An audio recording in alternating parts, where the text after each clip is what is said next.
Klāt atkal ir skola, un līdz ar to neizbēgamais ļaunums – obligātā literatūra. Kāpēc ļaunums? Atzīsimies, vidējais skolnieks. Nē, vidējais. Jā, tā jau ir labāk. Nav īpašā sajūsmā par iespēju pavadīt vairākas stundas dienā lasot.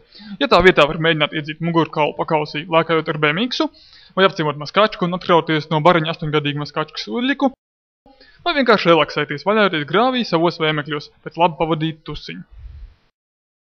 Skolotāji, protams, uzskata savādāk, un ikvienam skolniekam tiek piespiests obligātās literatūras sloks vai veselu lērumu ne īpaši aizgraujošu grāmatu. Taču jums visiem ir ļoti paveicies. Šis video gids ātri sniegs minimālo nepieciešamo kopsavilkumu par katru grāmatu, lai jūs varētu netērēt laiku lasot un droši atgriezties atpakaļ grāvī.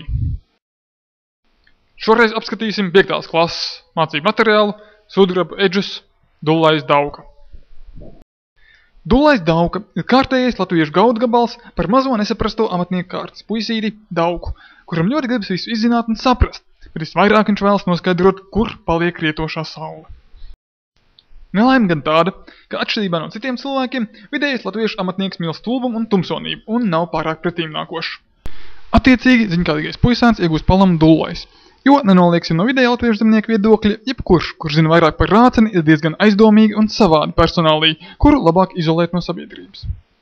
Diemžēl enerģijas pilnais jauneklis atteicās akceptēt vecu pretīgu bikšu šūšanas karjeru un turpināt dzīvot kā ar bāļu galvā.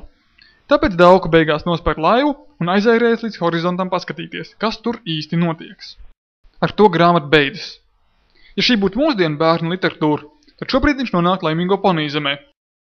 Vai vismaz cūkārpā. Taču tā kā šī ir latviešu literatūra, tad visdrīzākais viņš nomirst. Ilgi un mokoši. Droši vien viņu lēnām saplods briesmīgs piraņas. Vai tā kā šī ir Latvija, serīgi paskata laši.